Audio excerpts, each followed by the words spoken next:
Ekyo ojja n'ebyo byoteekwa akapeesa ka wano omanyi wano mu Uganda Apass osobola otuuka ku kivvulu nga akapeesa akongeza ate nga ko kayonooneka nga oba oyagala okwongeza ate ossa wansi oba oyagala okukendeeza oba oyonoona naye bw'ogenda n'ebibyo oyombesaani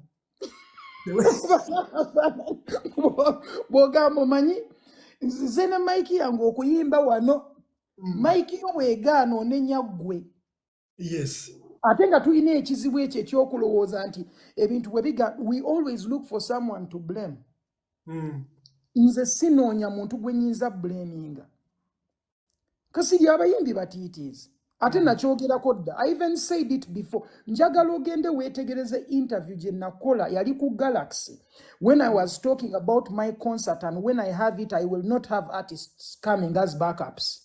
I said it years before on Levickson's show. Interview yo eri very clear. Because what wagenze ku show ya gundi saagenze because nali nebase.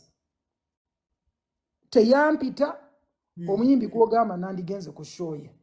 Sina luyimba naye. Oyagala nzije nkole yoki. Bwe najja mu sheyo ne bwe mbeera mu VIP obawa abantu bagenda kuntawaanya oli ayagala ekifaananyi onaakola biki okitegeera mbeere nga nange ndi uncomfortable njagala ngende mu kifo nga mmanyi nti I'm useful oba okitegeera so wemba let's say nga ngenze ku show nga it's a serious show nti omuyimbi naye ng'omuntu ampise oba okitegeera kame muganda wange jangu kati for example Bruno K yina show ye Bruno K nankubira najja n'ewaka we met muganda wange badde njagala obeere okusho tuyimba oluyimba lwaffe lwe twakola fembi onkoleyo n'ennyimba bbiri nemugamba no problem let the band rehearse the songs nze ompeereze recording ze barehearsings if there's any adjustment nsobola obbagamba ku stage oba okitegeera if twagala tujambuseemu octave emu waggulu oba bbiri oba ssatu then oluyimba maybe lubeera bit faster lwaba badukubye slow oba bwe lubanga luli too fast lukole ki lukakkanemukko oba okitegeera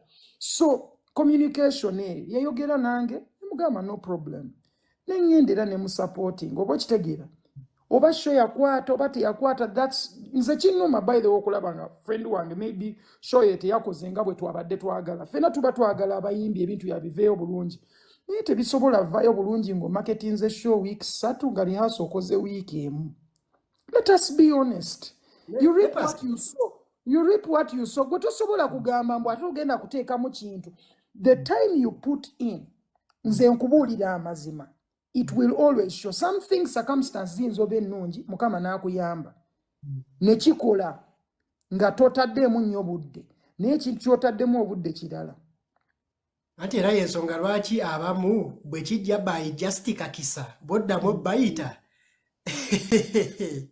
olaba abantu tebammuka kitubadde nsaba okyogereko nze bwe nkigamba abayimbi abasinga bambuuza ssebo kasi wayimba ki kati gwoli nsaba okibangambireko Apass abayimbi okufuluma situdiyo ne waako ow'okuyiyiriza compositioning nfu productioning nfu ne bajja ku bivvulu ne bakola ebivvulu productioning nfu abantu ne babeera disappointed naye ng'ate basasudde omuyimbi abantu gwe babadde bamanyi muyimbi ate enkeera ne tunyumya ku biki bye yayambadde kubanga music tewabadde ku show era nakibagamba ekyanyumidde ku show ya Apass we are speaking about the music first dance biki ebirala ne bijja oluvannyuma naye wammwe tukola ki kino kigenda kukosa kitya industry mu long run n'ebivulu okutuuka okubanga abantu tebakyabijjamu nsaba gwe obansiigirira ekifaananyi nga muyimbi munnaabo kuba gwe tebakyasobola kukubuuza wayimba ki kati olaba point you're making eri very crucial music olina omutunulira as a whole ozagirako ebintu ebirala oba okitegeera ate bw'oyingira mu kintu kye bayita commerce because waliwo music business waliwo ne music bw'obanga okola music oba tokola music business oba okola music okola music we kubeera mu studio okola business is where you go and promote is where you take the song to radio is that now you're getting in the business because you're putting the music in a commercial space where it could make financial sense after oba okitegeera nti oluyimba luzanye ne lukufunira abantu odduwuliriza, then maybe no getting a bookings and all this stuff. But bwobanga omaze ekyo ekintu and you're staging a show, when you're staging a show, kiba prudent oba kiba wise okurespectinga abantu abateekamu ssente, because man fan wakuwa ssente ze alina kyasuubira. Nze nsobola okusiba ssente bafane ne bateekamu ssente ze baali tebasobola kumpa ku sheeyo ng'ate nze naziteeka. Bagamba nti Apass twakusedde naye tusonyiwe. So many people even said it. Nti Apass twakuwadde ssente entono. Do you know why someone would make such a statement? Showmakers wali owuliddeko nga bafani bagamba twakuwadde ssente entono obadde osaana ssente nnyingi. Because kyebalaba kyali worth more than what they paid for. Toyina wali okirabye, nze nkubuulira nze show nnyingi nzibaddeko. But it's because of what the value for money. Omuntu najja n'alaba ekintu n'agamba wow. For example, abantu atudde ku table. Wakyajinza omuntu miliyoni 3 ku table. Lwaki tokwata akakadde n'okateeka mu byokulya byabwe n'ebyokunywa? Naye ssebo oyagala ssente ezo zonna ozezibikire. So cause idea yo yakuripinga. Ye yasaba abantu ssente z'emmeeza. N'ateekako eccupa ya BM n'amazzi 2 asookawo yagalwa.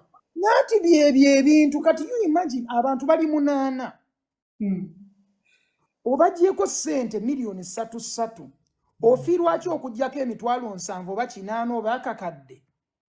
Making sure bainako champagne, bainako wine, bainako soft drinks ezibamala abantu 8, baina amazzi agabamala abantu 8, baina emmere ebamala abantu bonna. Genda olaba abantu abali ku show yange owuliriyo omuntu acomplaininga ku kyeyalya. Taliyo. Because remember kati nze mba setunuulira just kintu kya leero. And ye problem gye tuyina nti omuntu bw'afuna ssente zino nategeera nti bampadde ssente kweno show. Kankole buli kyensobola okukwata ssente zino zonna nzitereke nsevinge. Production sagala teeka munyo oba ngamba tuongerewo screen ziwali nga ngamba nedde zo muzisaleko. Well, twandi recording ze show yo, because if we don't record it eberenga tusobola osobola okugi airinga for your own purposes, because that sells you as well. Nze nakafuna 2 festivals that are reaching out to me, talking to me, ziri Europe. You can even check some of the people who are following me on Instagram. Nga kivudde ku show yange gye na producing obulungi, koze omuntu yenna bw'agamba omuntu ewakire muleeta oli omuyimbi we Uganda gwe bayita Apass. Kyangu nnyo because ayina kwasinzirira okwagala okubuukinga. Koze aba alabye quality yo. Aba alabye engeri gy'okola. Oba okitegeera. So ne bwebanga yandibadde akuwa let's say dollars omutwalo gumu ajja gamba oyo omusajja kirabika asaba emitwalo 5. Yajja yeepimye. Naye bw'abanga talina kwalabidde. And this is the problem that we have as artists. Tutunuulira kiki enfunye kati. Naye totunuulira kiki oyinza funamu mu maaso singa okikola mu butuufu bwakyo. Because bw'okwata no spending, for example, when it comes to production, production is the most important thing on any show. Ate kankubulira stage si mataala gokka, stage sound. Omuntu abanga tasobola kuwulira bulungi. Kiba tekimuka. Gwakubamu akafaananyi nga tukuwadde kasikaana buli bwe twawulirizangako eddanga ke njagala owulirizeeko ennyimba. Naye nga waliwo ziri zisabuufa ziri ezikubira ddala byanjawulo. Oba okitegeera? Kozi kiri kigenda kuwa sound nga munene, nga beso omuwulira, buli kimu okiwulira nga biri clear. Abantu bano beerabira nti omuntu gw'oyagala opafomingira ku kivvulu kyo oluusi ajja avuga emmotoka oba yeevugira benzi ye nga sawundi ali mu mmotoka ye yekka. Bw'amuvaamu ate ayingire mu kivvulu kyo asobola nga nasigadde mu mmotoka yange. Yajjusa oba kitegeera. Kati tolaba kati nga statement gy'omeke nze mbadde sinagirowoozaako. Nze nange nvuga benzi. Naye mani bwe ntuula mu mmotoka yange compared ku mmotoka nnyingi ze ntuddemu, emmotoka yange erina sound eri very nice. Yes. But that's because emmotoka eyo bagikola ng'erina sound eri very nice. Kati bw'onootuulamu let's say ka Ipsa. Bakayina speakers zako ze bakakolera muva ku bino nti wayongedde mukoze motoka yange sayongera mu kintu kyonna njivuganga bweri ne sound erimu. Now nja kubeera bit underwhelmed. Oba kitegeera n'engeri gye katambulamu kajja kubeera kanfudde eri underwhelming because nina kyentuddemu ekisingako awo. So kino kiba tekikyammuka. And I think most artists don't look at such things. Tebatunuulira bintu ng'abantu. That's why for me, even when I'm giving examples, sometimes I give a lot of examples that are really human. Ekintu kyotaliisa oba kyotateekamu budde toyinza kifunamu. Nze kankubulire when it comes to music. Kibanga kukama nte jyotawa bikuta kulya. Oyagala ekuwa amata. Blood nze mbeera mu studio buli lunaku. Nina studio mu nju. My studio is better than most studios in Uganda, if not all of them. Ezikola commercial music wabweru. Ezikola commercial music in terms of what I can get out of the studio, not in terms of just even the equipment. Yeah. Cause manyi engeri gye ngikozesaamu. Abantu basobola nobeera n'ebyuma nga bya bbeeyi naye tamanyi bw'abikozesa. Ffe ku sheeyo twalina ka mixer nga katono. Ka Midas kuleta kinene gamba nti kinene ojja kikozesa ekinene nga ne toyinza na kijjamu sound. It is sometimes it's not about resources, it's about being resourceful. Kiringa Apass waliwo musajja oyinza okugamba kaakati gwe ku myaka gyo n'envuga ye y'emmotoka Subaru ogyagaza ki? Eri sports kaya misindi. Yabutufu tasobola gijjamu wadde akati ne akasobola naye nga yagirina bambi. Ng'agirina nga tolina ky'omugamba nga kyeyakyuzinze. And for me, kyovolaba like when it comes to creativity and artists, sometimes mba saagala nnyo kwogera n'abantu. Omanyi nga tonnayogera na muntu kasirye olina osooka okulaba oba ayina amatu. Kozi oyinza okuba ng'oyogera n'omuntu nga naye tawuliriza. Nga tawuliriza terina matu. That means yes, what is the conversation? Kiringa gezaako kulaga muntu kintu nga nemuzibe. Nyo ngamba laba wali. Waki towetegereza n'omanya abantu abamu bazibe nti kyonna ky'ononnyonnyola ne bw'onookinnyonnyola emirundi 1,000. Nyakuwa example. Olaba bwe tukola productions zaffe mu time eno Kebena Swangs, you've seen some of the things they've captured for their artists. Have you ever seen that for Reddy and Weasel for any of their concerts? Reddy and Weasel piece gye nalabako ya production n'entya yali ya Coke Studio. That is the only thing they have. Yes. Era buli luvannyuma lw'ebbanga emala ne resurfacing. Why? Kubanga yali yaddo. It was real. And on top of that, why it resurfaced, it is the only thing that you could look at in terms of a performance and say this is serious. Yes, era verse eyo yakuba hit. What second? Yes. But it's the only production. Ku concerts zaabwe inako mmeka ezirina production wait. Eriyo. Eriyo ya the name.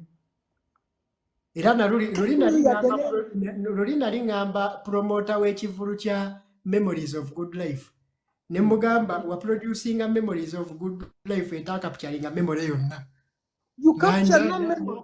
Yanvume ebigambo nga 7 nangamba simanyi ndo. Sabutavuma because ye bwatyo bwategeera, but if it comes down to serious business, any show that is not recorded never happened. Yes. It never happened. Dani gogenda okubuulira ebintu nga tolina footage. Oba kukodia no evidence wakola bwoti biriwa. Byonna by'oyogera biriwa. Oyina okubeera ng'osobola backing up ebintu by'oyogera. Abaana bangi wano abayimbi bali mu bintu bya kisiru. Nze bantamaatama dda. And I speak out of frustration because I really care about the industry. Ulaba abayimbi tebasobola yadde okoppa ekintu ekirungi. omuyimbi n'abeerawo ng'asobola olaba nti ema Wizkid bali bonna mubalaba ku show zaabwe zi O2 ebeera recorded buli kimu kibeera nice show nevaayo sometimes they stream the whole show on YouTube production buli kimu nga bakikoze at the same time nga it is so clean banange twegombeko we have a problem nti ffe tulaba ebirungi ne tugamba mbufa abana Uganda tebabisaana kyova olaba show yange abantu bali bagamba nze sirina kubeera wano naye nga show mwekitiba zirina okubeera walaba Boy we yali ajja Kenya n'atekinga initiative y'okwetika backline gyakkiriza n'amuwa kyayagala kuba akimala yes bajja ebintu e South Africa mix eyo bajja South Africa ogireeta wano ogireeta Kenya Kenya bali tebagiina ne bagyewole South Africa ne bagirinyisa ennyonyi n'etuuka mu Kenya ne balyoka bagikozesa nga yokka gyagenda okukozesa bw'obanga togiina short happening kitegeera naye kati you imagine kati me I speak from my perspective nze mixer gye nkozesa gye nakozesa ku stage yange weeri wano togiina even up to now Triton ali mu kugezesa kulaba ngeri gye twakola mukozi buli kimu kiri recorded omwo mu mix effects ze so twakozesa buli kimu tukiina byebase n'okwebaka Yimbi ne bamuwa ayimbire ku shuwa y'omukolo gw'okwanjula nga ne sound tevaayo bulungi naye nga tasobola kweteekamu agule set ya microphone eyi nze nina microphone naye nina n'empya gye njagala okufuna actually bagenda ginfunira kuva Switzerland I already told my sound man cause amanye eddoboozi lyange yagamba Apass ne mic gye twakozesa ku show yo si yali mic gye walina okukozesa ye yali esobola okugezaako yali esobola okugezaako gwe mic ze tukozesa kasirye mu studio muno zanjawulo nnyo ku mic gy'okozesa ku stage cause ku stage tukozesa condenser mic oba okitegeera tukozesa condenser mic okitegeera they pick in a different way tosobola kwata mic ya studio n'ogiteeka ku show ne pikingira wano mics za gundi zipikingira waggulu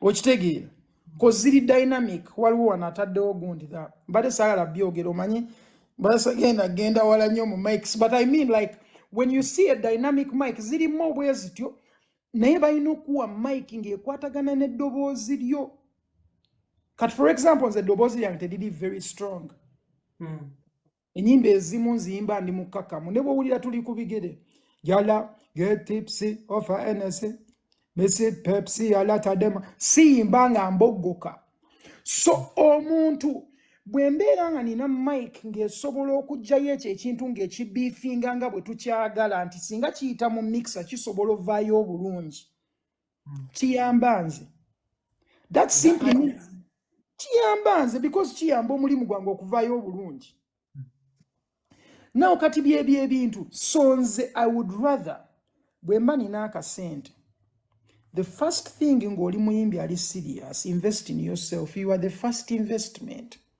kasiri okuva we natandika wali olabye omuntu antaddemu sente I have been my boss from day one nze sisayiningirangako mbu bampadde sente bw'olaba vidiyo yatuli ku bigere nze yagyeteeramu 10 vidiyo yatuli ku bigere okimanyi nagishootinga ne Damien Girl ashootinga zi broke off your back ezezaba gundi ashootinga video Brayz cartel nashootinga naye video 3 wano mu Uganda nga ntandika mu kariya yange Pasi wali wabbani nabba naye waliwo yali yampadde sente yampa sente then nga nino zimuddiza yakuwola o investing yampola ne tuteekamu ne mmala era nenzimusasula zonna sente ze olaba story line yatubiri ku bigere nga boy yali birala producer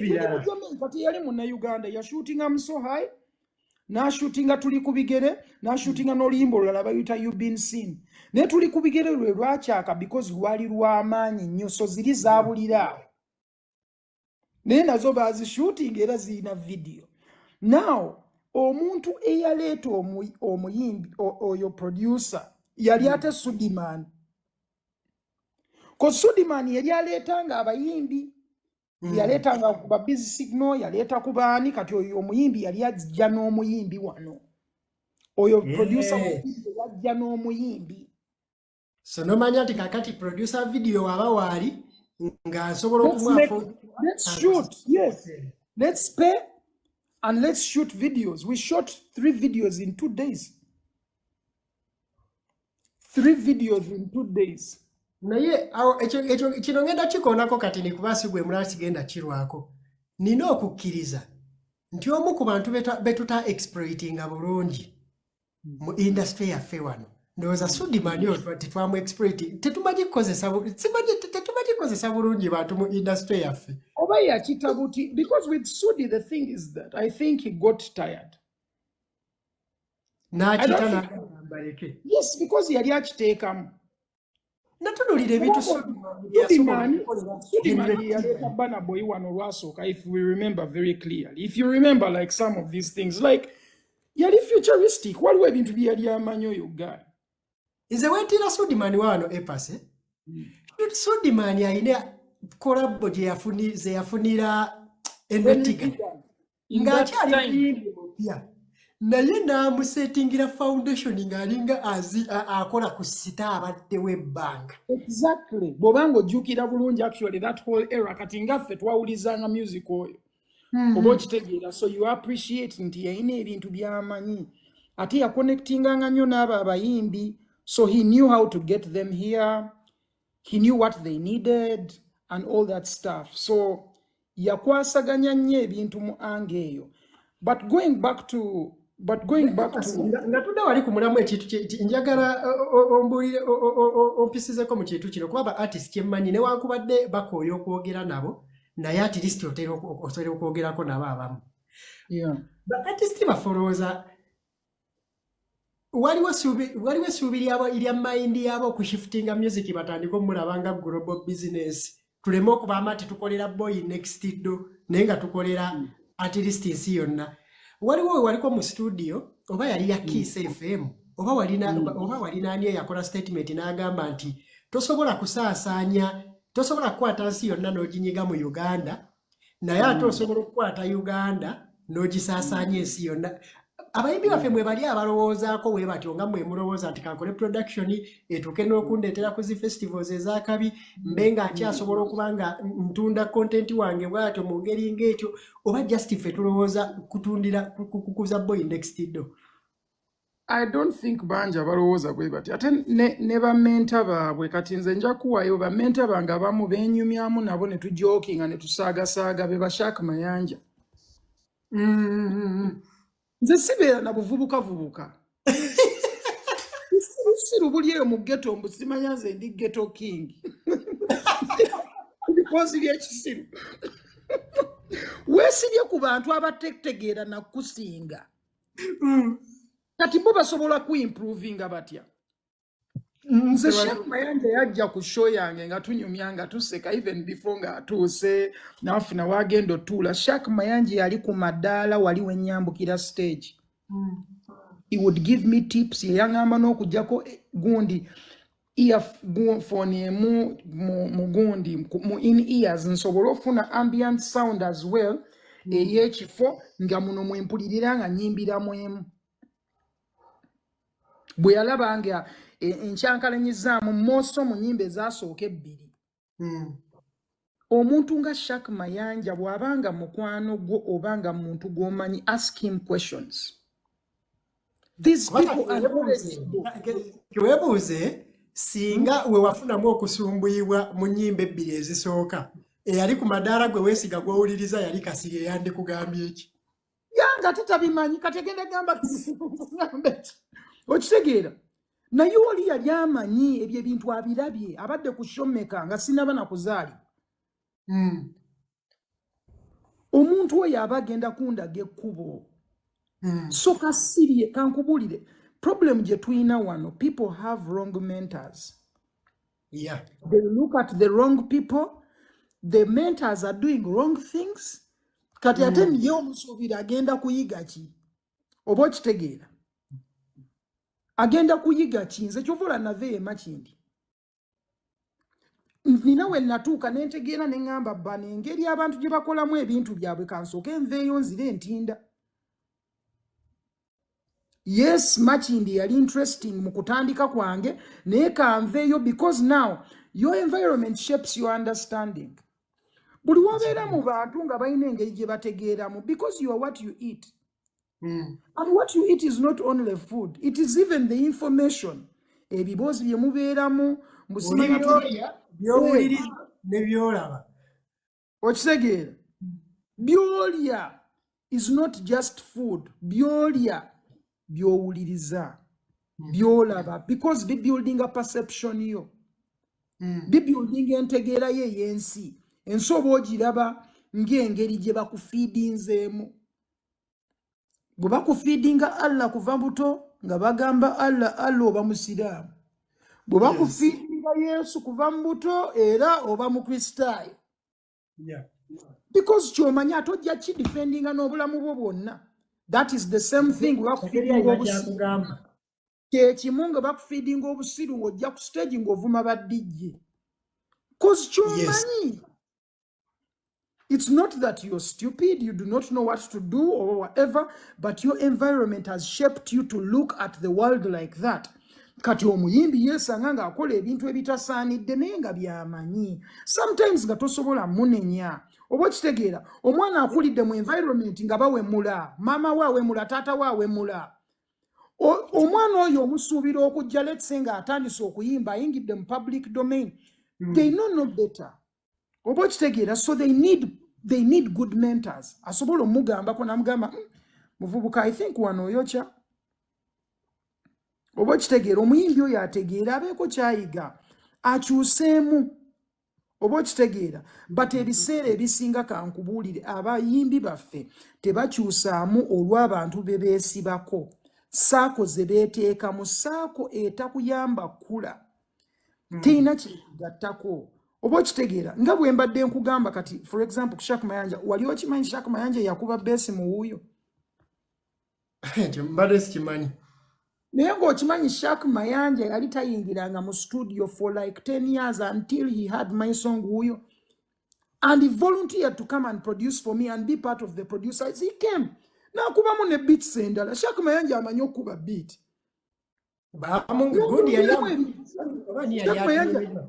Yes.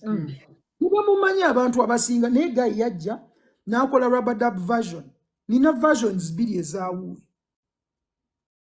Neyo rubber-dub version Shak yagikuba. Because he knows what he's doing. Ate Guy, man. Guy yali tayingira na mu studio. Nangamba, man, I listened to your song and I wanted to be part of what you're doing. No one wembadde nkola concerting ewedde. Nangamba ekintu ky'okoze. Don't even think about money. Nze nkimanyi tofunye sente z'oyagala. Ekituufu.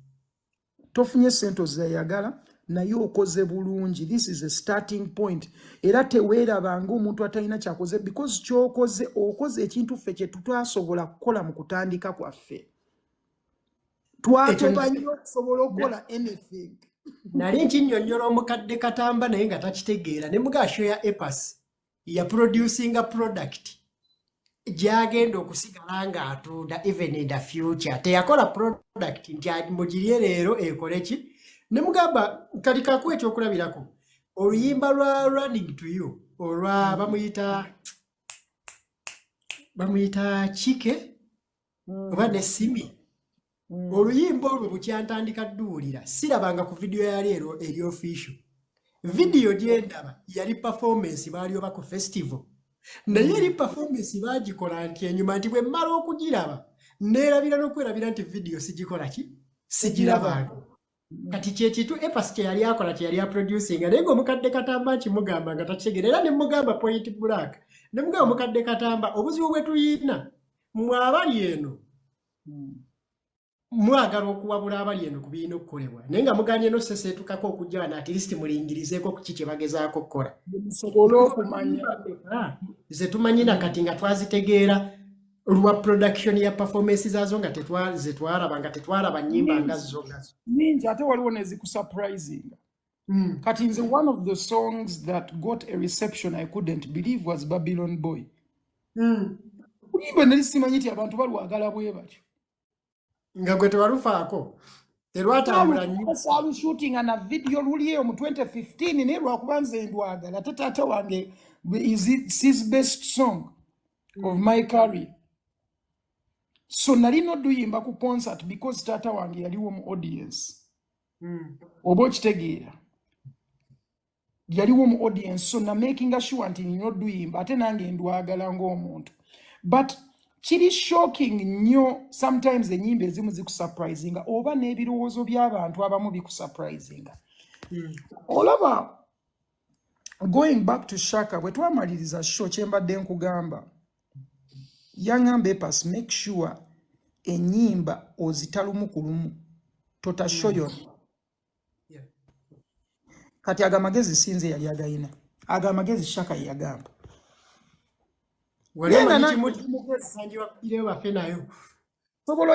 sobola ogamba okakagiteekeyo yonna naye olaba omuntu omulala alina kyayinza okulaga nampa ne reason naye Apass genda if there is even any fine tuning you can do it more post production on anything you want to omit from the recording. Make sure that you release and also make sure you do a live album just able to take a iTunes. That is also extra income. And if you also drop one song, it also keeps people in a loop. Ngo muntu alaba series. Because so many people were never at the show, but if they get the chance to watch a video at least every week or every 2 weeks, a Vaku concert, they are getting some value from your YouTube as well. Teddy Dormant, Yonti music video.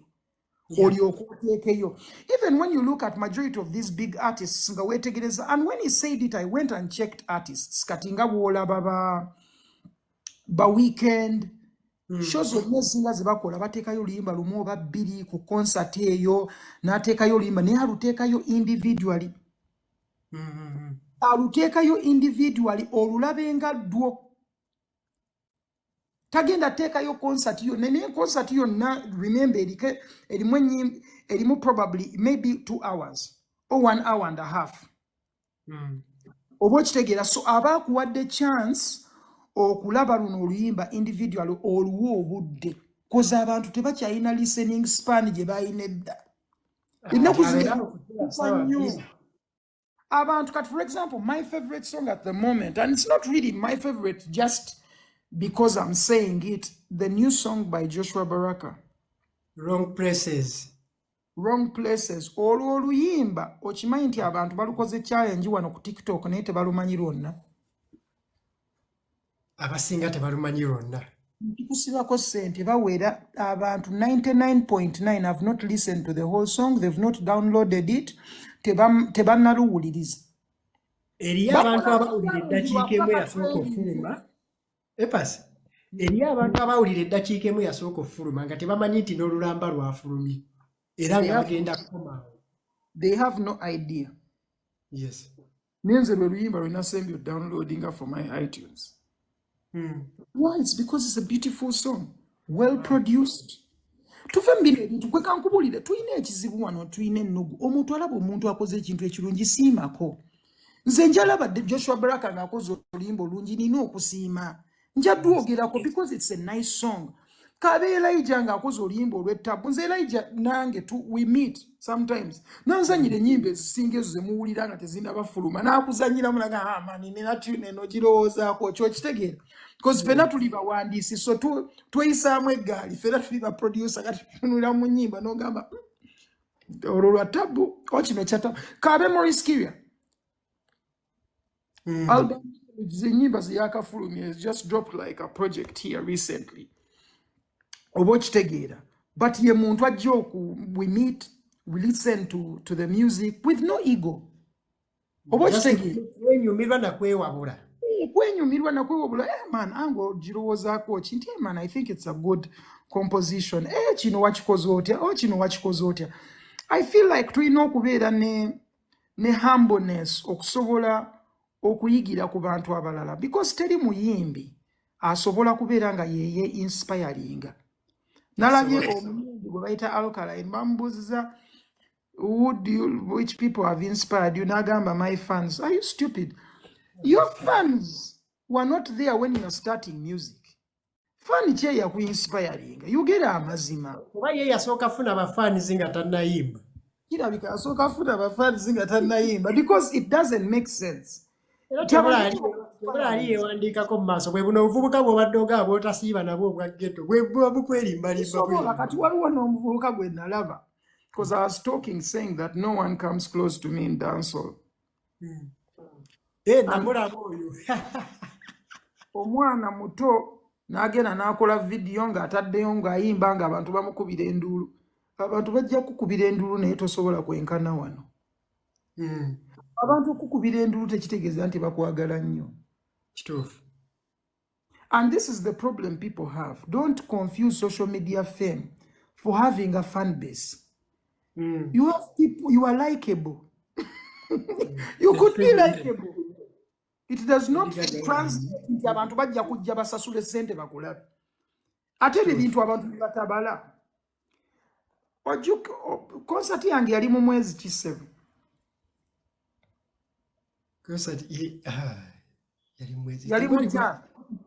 Yali January 31st. Ojjukira bulungi? Wiki abantu bali bazaayo baana wa. Kusomera. Oza lwaki nagiteeka awo saagiteeka ku Valentines. Ng'ate n'olwo olunaku naluyina, because bwe nafuna dates. Nalina ne dates mu December. Naye nga tezijja kumpa time emala ku rehearsinga. Nga ne soundman wange agenda kulandinga on 23rd of December. Space bateriyo.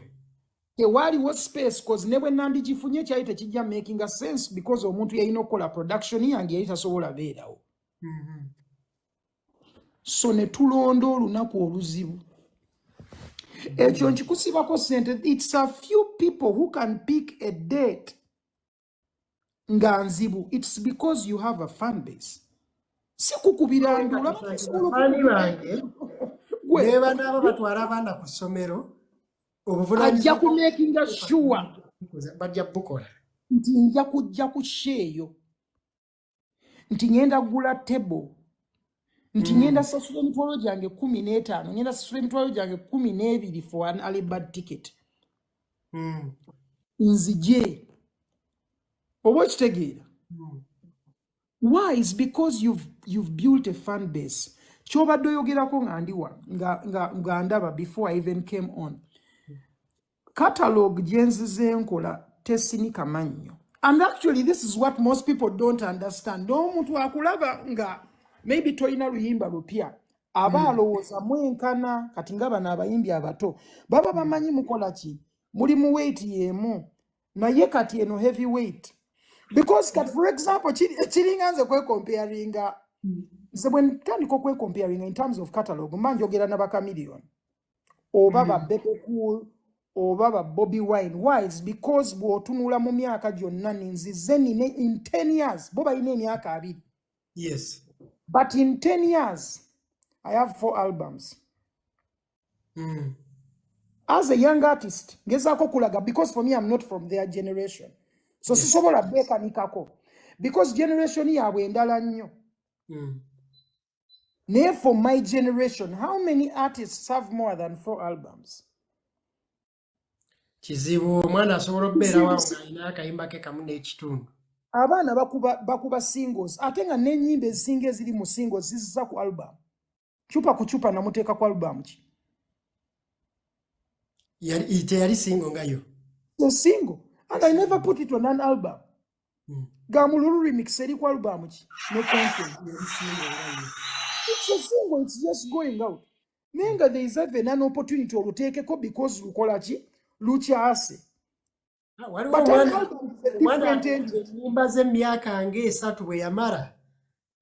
n'atugamba ate alubamu egenda okujja ng'eriko ennyimba 7 already zetumanyi ate era n'agironkinga ng'ate alonkinga era alubamu gye tumanyi oba ekigambo bakikozesa bubi. That's not an album, that is a compilation of songs. okuŋŋaanyiriza ennyimba zo n'oziteeka wano wamu. The best of Katongole. N'okwata ennyimba lw'ojja eri, n'okwata ennyimba l'ojja eri, n'ojja n'obigatta n'ogamba okoze album. An album erina okubeerako omulamwa ne theme. Kati kigasanga liri pazo n'akugamba nkoze kangeze emmotoka album nassaako z'alina kati ne ze yakola liraga banne yena album ndeese mwebale. Eyo teba album eyo compilation of songs. An album has to be studied to be made as an album. For example, bw'otunuulira album yange, let's say Nva Kampala. Yeah. Majority of the main words is Nva Kampala. Bw'otunuulira the first word, Nva Kampala, is the word that is in Tuli Kubigere. Nva Kampala, Apass, Uganda. But I was just showing you that we are going into an album called Nva Kampala. Even before I dropped the song called Nva Kampala, neno luyimba Nva Kampala kwe luli ku album. And it's not a popular song. Oyina kikyoyogedde ku katalogwe n'abantu okwepima ku bantu be batasobola kwepima munobaako ekintu ky'ozijukiza. Bwe twali tugenda mu Battle of Champions wakati wa Shiba ne Cindy, abantu bagambanga Cindy agenda kuyimba nnyimba ki. Surprising ne tutuuka ku Kivvulu, Cindy n'ayimba ennyimba okuva show bwe yatandika paka bwe yaggwanga buli lwayimba tulumanyi. Nga just oba walwerabira naye aluyimbako kati ninojjukira ne lyrics zonna kubanga oluyimba lwali tuguddu nti osobola odduwulira. Naye kati ffe wano tulina abayimbi nga bw'osukka layini ennyaze ya promotize ku TikTok oluyimba tolina kirala olumanyi kuba kyoyagala tumanya. Big up Yuga man. Like olaba abantu abasinga I think boogera naye nga boogera n'obutamanya, which is okay. Oba kitegeera like waddewo argument ku Twitter simanyi oba wagirabye where someone was comparing me with radio lyrically. Ebaddeko ku Twitter waliwo yataddeyo naye nabagambye nze radio seepima naye mu lyrics. Radio was a storyteller and a poet. Yeah. I am a lyricist. Radio was never a lyricist. Yali munyumya ng'asobola okusengekera ng'asengeka emboozi nze radio takulowoozesa. Radio akubuulira emboozi nze nkulowoozesa. Ekyawula lyricist ne storyteller takulowoozesa akubuulira mboozi. Akubuulira mboozi so neekunyumira okitegeera akunyumiza okitegeera. Kati nga byangana naye n'ofunayo omulala eyakutwala eyakujja wali obeera bakubibita nnyo ebintu kati yabikyusa bakusanga muzibenzi wenyola wenoonekaaneka mukalina ye muyenga ze wansuula kyaliwo yandyena. When you see that, there's nothing wow. And it's not to put it down, but it is very good storytelling. Yeah. That is the power of radio. Radio was too simple. Nti webuuza n'ogamba kale kino nange mbadde nkimenye lwaki saakiyimbako. Oba okitegeera. Waliwo oluyimba lwa Bread and Butter we yayimbira n'agamba sweet olinga butter ku mugaati. Olinga etonnya ekiro ku mabaati n'ezijjukira enkuba yatonnya ekiro ku mabaati. Najjanaga olisizoota n'ekulaba tudda okupira eddirisa naye wali ayina layini gye eyanjoga mu luyimba olwo n'agamba nti olina omusango gw'okuwoza mu kirooto lwaki wansooza. But emboozi you follow the flow and that is what radio's strength was. Storytelling. Naye kati tosobola mupima ku nze nnyimba ebigambo ng'olina okugenda mu dictionary. N'okeberayoko. Kati kyekizibu nti omuntu w'amagezi amatono aba ayomba nange. Naye nga kyalina okukola agende ku iTunes awuliza alubamu yange ajja alaba ebigambo agambe kino kitegeeza ki agende mu dictionary. Nze sikola nnyimba nti oluwulire naye nga nezo nzikola. For example wuuyo. For example olumba. For example bw'owulira abantu bw'owulira nkwagala, bw'owulira true story, ezo ennyimba nzikola nazo. Naye ate ennyimba zensinga okwagala okukola zeezo nga cupa ku cupa raga. Oba kitegeera nze ndi more of a ragamuffin than I am a singer. But ate ne singing musobola. Oba kitegeera. Radio kiki yali asinga okubeeramu amaanyi singing. Radio would not rap. Nze rapping. Osobola okunteeka ku luyimba ne GNL ne tugenda bba for bba. Naye nga wa hip hop oyinza okugamba amaana oyo gaye babeera ne lines nze nina line. Naye nga ate ndi dancehall artist. Muba mujja kwetwala. Ye genda tabuka. Kati ekyo kyengezaako kulaga kati kiringa kwata GNL n'omukompeyaringa ne Kafero, Paulo Kafero. Paulo Kafero munyumyi wa Mboozi. Wow, oli omusajja. Kati you imagine ate storytelling ya Paulo Kafero esinga kumpi buli muyimbi wano. Esinga kumpi buli muyimbi eyali agezezzaako okukola ekintu kya storytelling. If you sit down, omanyi okunyumya emboozi eddakiika 10 oluyimba. Oli Kafero. Eddakiika 8 ozimanya ez'oluyimba. Nga kuba emboozi ya ddakiika 14 talina kigambo kyazzeemu. Addamu bintu ng'asigala ku mulamwa. Omanyi kitegeeza? Kiba kika kya ddala. It is a totally different thing because olaba art, abantu ba comparing art, naye abantu tebamanyi art. Abantu abagezaako dissecting ebintu, owulira abantu abagezaako okwogera ku music nga tebalina magezi gamutegeera. Ne okumanya nti eyo genre eri kino eri kiri. Waliwo awulira oluyimba nga folk song n'alowooza nti kadongo kamu. A folk song has nothing to do with kadongo kamu. Byanjawulo. Ndigenda neza oyinza olowooza nti oyo kadongo kamu. Folk song era ne mu ssomero baatugamba za categorizing bwanga bulungi nti mwakolanga folk song ne mumayimingayo oluyimba lwa kadongo kamu ne mukola n'ebirala. Okitegeera naye kati nze kati ndaba awaadi ng'etadde omuntu atayimba dansolo mu dansolo. Eyo awaadi nze simba saagala gibeeramu. Tuteekayo linnya lyange tosiriwala. Omuze gw'obutamanya generals na kuzaawula. Ne mu awaadi zaffe ezaali zisinga amaanyi gwalimu. Zonna. That is what I'm telling you. Majority of the words that have been done. Ate okugyako Brayz zagezaako okukola awards nga bwe bateeka abantu mu category. Osobola ogitunuulira. Bw'owulira nti maybe mu R&B bataddeyo Maro, bataddeyo Irene Tale. Like it makes sense. Naye kati olaba omuntu akuba sound ng'eringa hip hop nga naye bamutadde mu dansolo. Kati n'ogamba kati omuntu oyo omutaddewo otya? Kyokka ate ekisinga okusesa nti bamuwa awaadi n'agitwala. Nze nina abantu we nabeerako challenge baakolako category yali ya reggae, best reggae song. Kati ne bateeka mu luyimba lw'omuyimbi omwo nga mumanyi w'amaanyi era nga nzikiriza mumanyi. Ne bamukategorizinga mu eyo category. Bwe baamulangirira nti awangudde n'anona awaadi eyo we nali ne ŋŋamba tolinaamu nsonyi. Tolinaamu kusonyiga bati wano olibange sirwalege muveeko. Nze kankubuulire, nze nkirabye emirundi mingi. Nze nina awaadi gye nalimu nga nina wuuyo.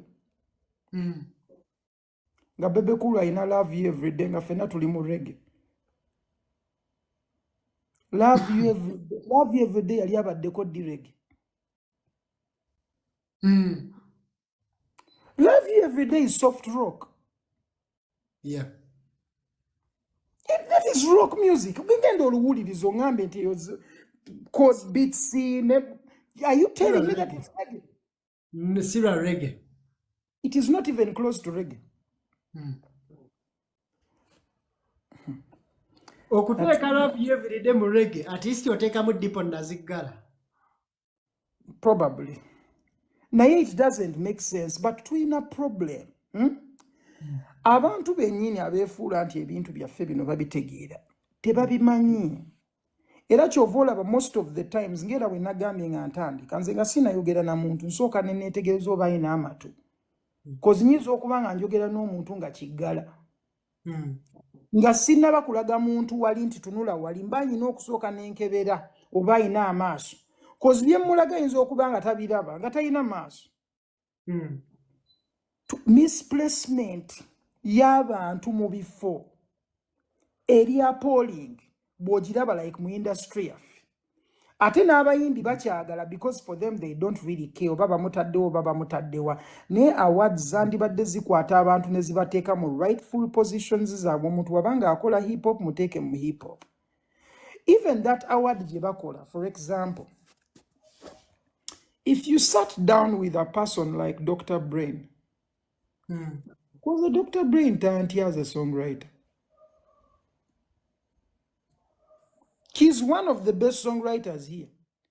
I want you to put him on a live if he can ever speak about me. But he's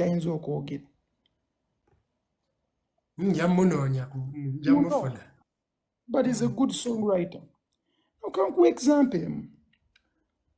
Ochimanyi nti abayimbi abayimba ennyimba ezaabwe nga baziwandiise tebabateeka mu songwriting category nga naye bawandiise ennyimba ennungi. Bateekayo muntu awandiikidde mulala luyimba. Kati nze wemba neewandiikidde, lwaki tonteekayo nga one of the best songwriters? Cause nange ndi muwandiisi. Olinda mpandiikira omulala. Olyoka ompe respect nti I'm a songwriter. Haven't you seen Billie Eilish nga wapindamu okukkiriza nti eriyo omuntu ateekeddwa okuba nga adedicatinga kuwandiikira balala nga ye tayimba? Nedda olina okutugamba nti award eno ya songwriting for other people. But if you say songwriting teekamu ne mu riskirya kubanga wandiika bulungi. Ye wandiikira ne binyuma n'obyagala ate oyinza okwesanga alina song of the year era nga azeekubira. Lwaki tomuteeka mu baproducer?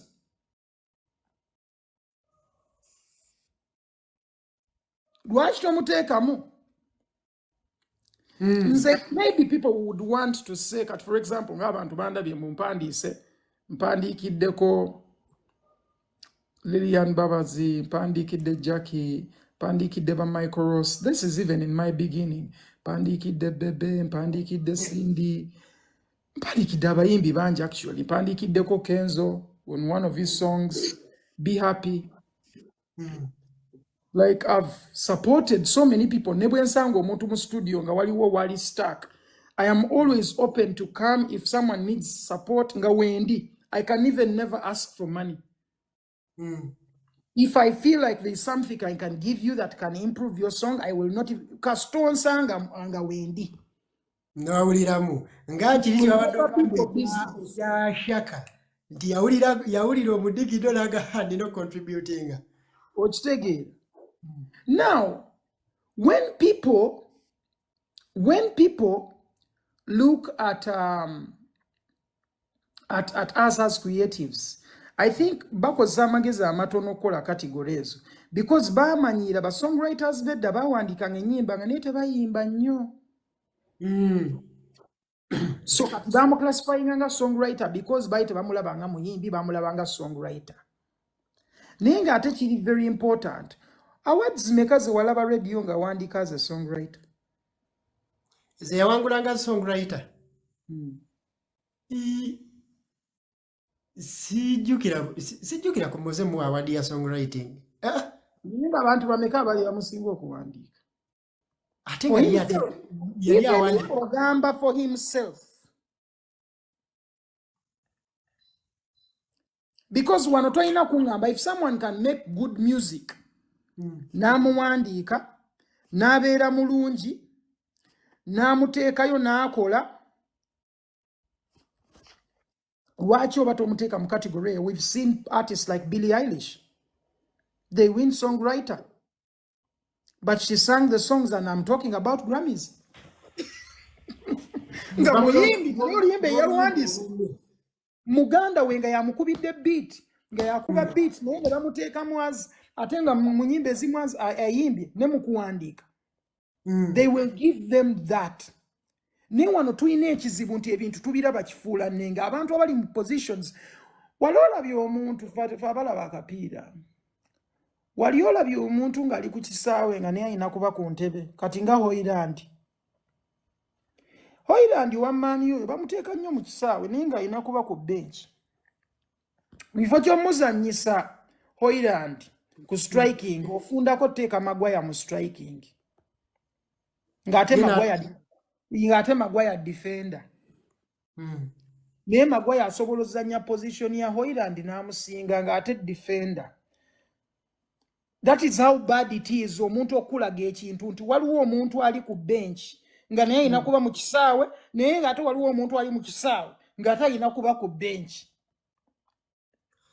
Munoonyeza Selector William ajje wano ambuulire lwaki omuyimbi waba yeewandiikidde ennyimba ze ne ziba nnungi tetumukategorizinga nga songwriter asinze mu mwaka ogwo kubanga ate ennyimba ze yeewandiikidde ze zisinze mu mwaka ogwo. Even Chameleon is a very good songwriter. Mirundi emeka kyakiwangudde. King Saha abaddeko n'emyaka wano gyakubye nga is the best. Why don't you give him an accolade? Nti guno omwaka ebyaddala Saha wadde oyimbye yes, because ennyimba zikubye ate nga ziwandiikiddwa bulungi ng'ate muzaagadde. Watch takisaanira ng'ate osobola ogamba nti is the best artist in that year. Watch Chimuwa. Who said? Watch Chimuwa naye omugambi is the best. Naye nga best oyo ye yawandiise. Who said? Mukulu Tasabia, who said? Who said? Abantu bano basobya. Abantu bano basobya nze kankubulye industry erimu abantu abatategeera music nga ne boogera ku music. Era kyovola bami before my show nagamba abantu show yange abantu tebagenda kwogera ku bantu bajjudde. And I said it before the show. Bagenda kwogera ku bwe twayimbye. Balina okwogera ku music. Njagala abantu boogere ku music and that is what I want. Abantu boogera mbu simanya show ya Flopins omuyimbi yayimbye ati omulimu gwa kuyimba si gwa show kujjula. Show bejjudde oba tejjudde you have to do your job. Whether it's 10,000 or 10 people, you have to sing. Ate kati ale epasa wabeererawo conflict kwe kubanga show tejjudde still naye era nga teweetegese kuyimba n'oyimba bubi. Olushi naye ng'ate era weetegese bubi abantu ne babanga kye basobola okulondayo ekikutaasa ze engoye ze wayambadde naye nga musically. Lwaki oba ogenda ku stage nga tomanyi kuyimba? Nze ndaba abayimbi bawana abasinga nga tebalina nagenda ku show kuyimba. Ng'alina sigala a practicing. Management ya Gloria yakusaba oyimbe naye no bagamba tannatuuka kulinnya stage. Era Gloria yajja non-supporting ku show. She came, she bought 2 seats for the table on the table. She sat with a friend and enjoyed the show. She was not supposed to be on the stage. She was supposed to come arabanyumirwe. She was supposed to come and learn something. And so were other artists who didn't show up. Kati babirabako video ne bagamba kale singa nagenda. Babi singa history paper 2. Chemistry paper 2 kati ekibuzo kigenda kujja nga tamanyi kyakukola. Ku show yange olaba bakitaka yaliyo. Azawi yajja bagula tebaabo. Zulanda yaliyo. Amasoja yajja. Waliwo omuyimbi bamuyita Ecosta yajja. Ruyonga yaliyo. Naye gwe olaba n'abantu abaaliyo. They are lyricists. Dax Vibes yaliyo. Dax Vibes yaliyo. Bobby yaliyo. Oba okitegeera. Era yagula table ne Nubian Lee. Nubian Lee yaliyo. Ngezaako just kulaga on even some of the artists. Mulimu benerabidde. Mulimu omuyimbi yajja okuva Switzerland okujja wano olaba sheeyo. Actually dropping on Omanye ekinnumye ku list yo. ate abali obwo byennyo be batajja. Okitegeera kyengezaako okulaga omuntu alina okujja alabire ku muyimbi munne gwe kankubuulire tumaking a mistake eno nze sho nyingi ze ŋŋendako moso bwe mmanya nti omuntu oyo wa ttabbu ŋŋenda n'enjirako nze sola missinga sho ya Elijah Kitaka ne bwabeera ne busho buno obutonotono I go and sing with him gwegenda omubuuzi nja mmanya mukubira ekitaka ogenda performinga wa ogenda performinga okanzije tukube ffenna nange bwe mba nina performance somewhere mbeera ne performance Kitaka nankubira essimu nangamba ndi free oli wali ngenda kujja oyimba sawa meka nti nyimba sawa meka najja ne tukuba ne tuyimba ffenna ennyimba ze tuyina nankubirayo n'oluyimba lumu kati for example luli bwe twasemba oyimba ne Kitaka yajja nali kuvira nga ninawo performance ne tukuba nenkuba najja nakuba tipito nange abafani ne bamuyita because at that time hakuna dawa lwali lukuba najja n'aluyimba ekifo ne kishankalana abantu ne bakuba enduulu abantu bali swape n'okusinga okundaba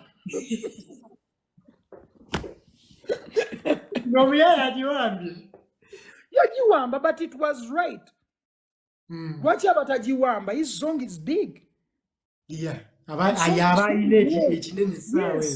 Niye abakirabisizza bulungi. Oba okitegeera siina kuzimba mutima maani guyaye gwazze semanye ne guyimba oguyimba gwagwo sebo ne gundyako sho abantu bawano balina akasajja balina n'ebintu ebibaluma ebyekisibu otunulira omuntu yagaliza maani yagaliza muyimbi munno nawe oyagala oluyimba lwo lubeere ng'olulwe. How will you feel nawe ofunye opportunity ennungi oluyimba lwo ne lukyaka?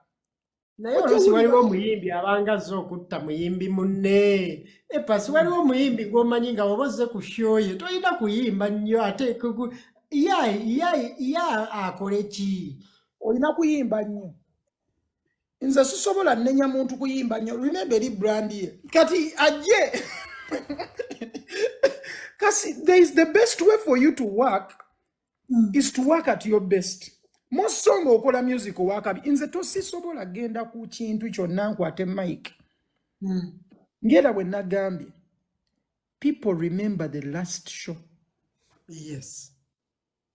And you're always judged on your last performance. Bobo performing ze bubi. Abantu tebagenda kubuukinga. Abantu tebagenda kubeera interested because baabiraba tebyanyuma. Give your best.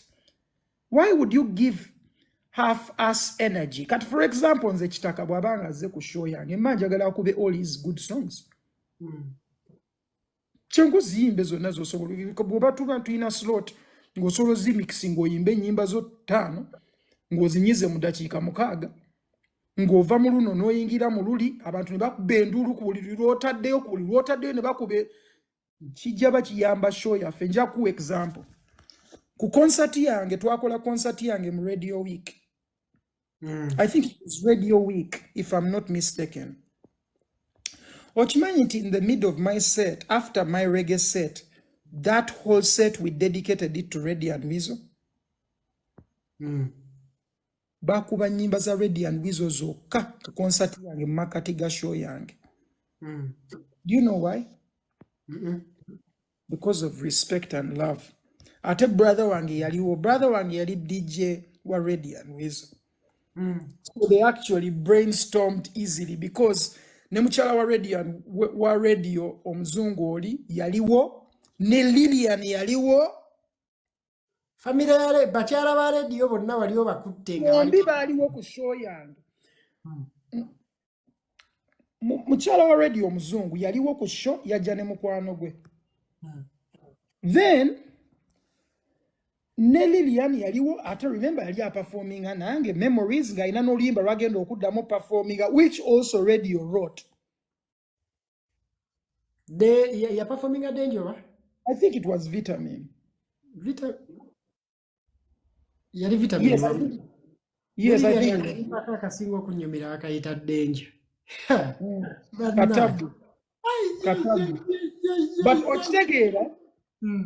So you imagine the feeling those people would have on that show. But just just kirowoozeko DJ Roger kye yasobola okukola ekyo ne ba brainstorming na stereo najja n'akuba set eyo set yali nnungi nawulira abantu nga ba vibes actually ndaba video za concert nendaba moment eyo people were just full of good vibes they were so happy okuwulira radio okuwulira wizo ng'ennyimba zaabwe zikuba ku concert mu makati ga concert yange nze kankubuulire omuyimbi omulala tabikola kubuulira amazima agamba ebyonkola byaki banyumizaako olumu papa Misati Sebakula yalinamu obuzibu ne Jose Chameleone kati Jose nga papa tamanyi oba beesonyi oba tebaakola ki kati papa yalina ekivulu kye oba yali luddawa kakati nga mba tasuubira kujja tasuubira Jose Chameleone kola ki kujja abakkirira amadaala bw'ati ng'agenda okukyusa after first session yeekanga omuntu amugamba bugalange otosonyiwa ebyo kiryoke agenda okyuka ku stage nga DJ Brayz kwali DJ Brayz ono ng'akutte microphone ateka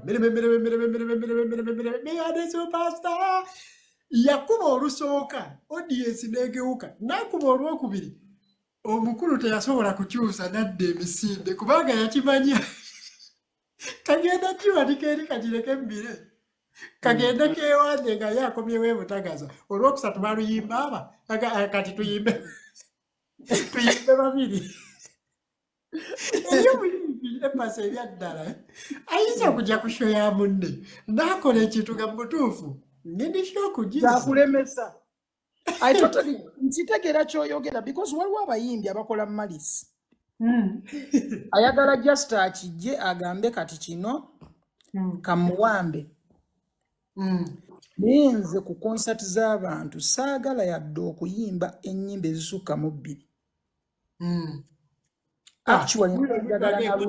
bayimba bonna omanyi kyekitegeeza omyenda akkuba owakabi n'akuzzawo wakati awo akkuba ebbadirisha ayinza ogikulekera mu kipeepewo okitegeera. Now for me I don't think it's the best way to move oba okitegeera cause yekiggwera it's someone's show you have to also leave them to have their moment naye abantu abamu balina main character syndrome eyo main man character syndrome eyo nti nze njagala okubeera main man balina okundaba leero which is okay but at the same time I feel like you have to be considerate ku muntu ng'alina ekintu kya building obeere nice to them. Nze kyova olaba my show was a one man show teri muntu gwe neegayirira nti teekayo show bw'oba wali owulira oyagala okunsupportinga thank you bw'oba owulira toyagala it's okay oli muyimbi gwe nasaba drop kati tosobola navaayo eri n'ogamba nakusaba drop nedda wamanya nti show yange ya Apass myaka 10 gye mmaze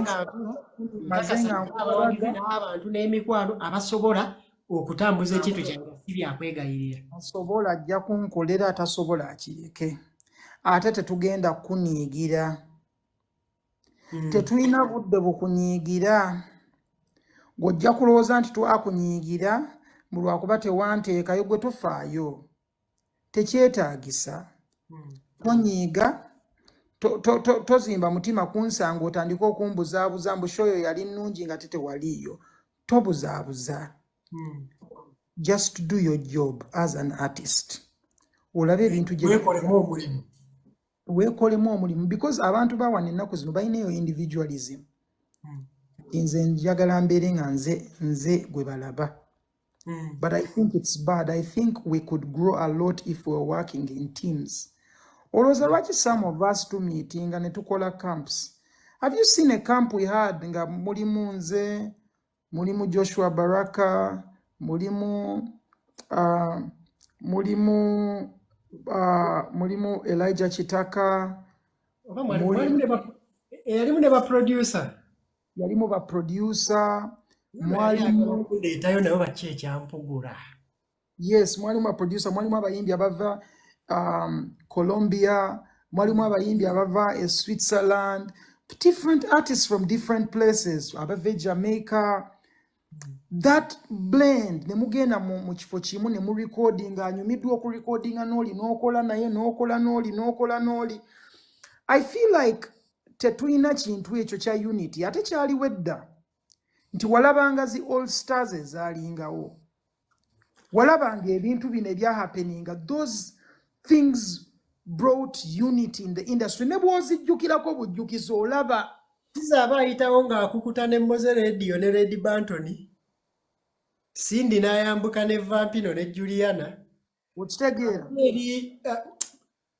Collaboration waliwo all stars wezajjira ennyo collaboration zaalinga nnyingi ate nga zonna zikola oba okyoa gift of kada ate akoze ne X ate eyo awo waaliwo music mungi ate nga ne competitive energy ey'okubeera n'omuntu mu studio eyina engeri gyekupushinga to do better.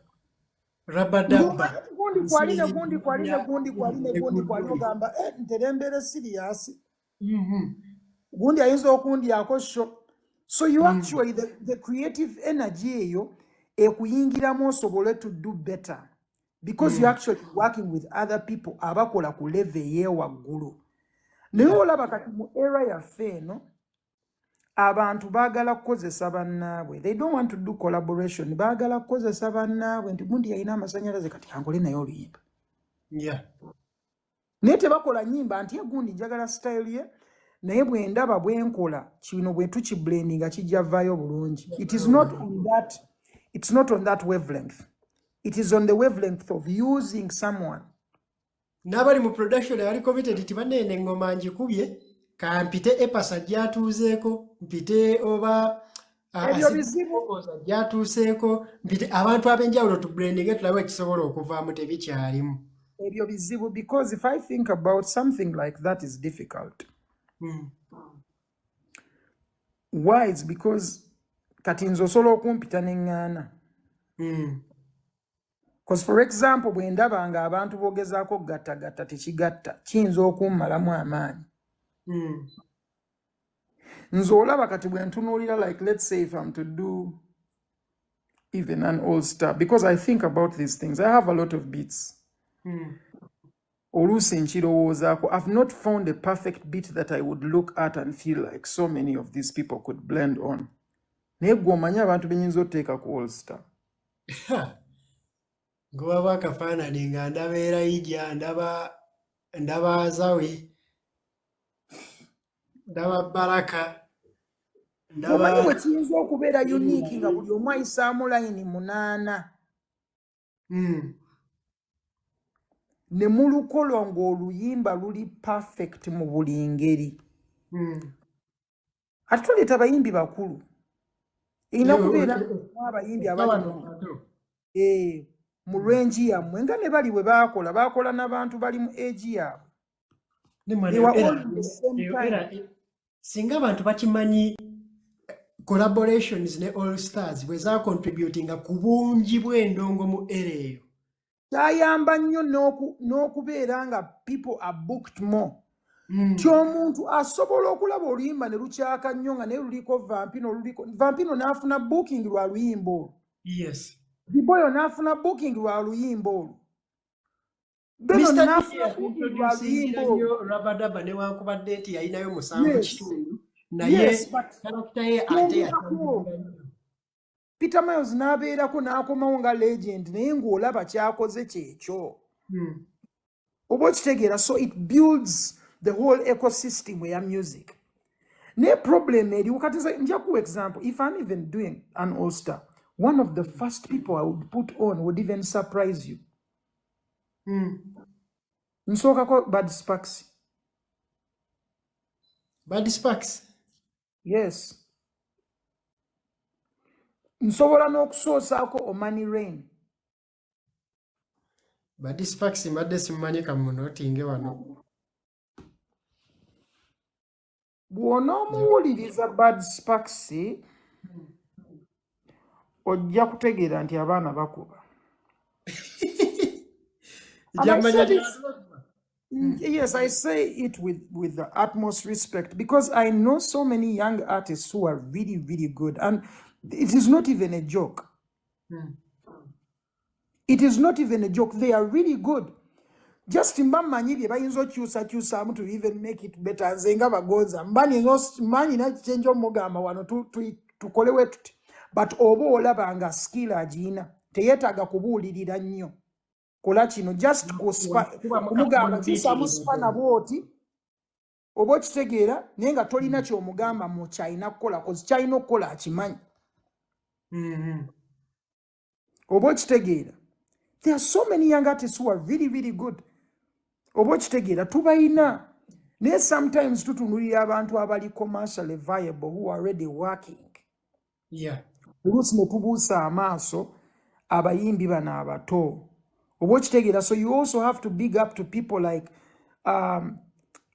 Shatter Empire. I've seen those guys who do like freestyles abana ne bajja ne bayimba and stuff like that. Yes.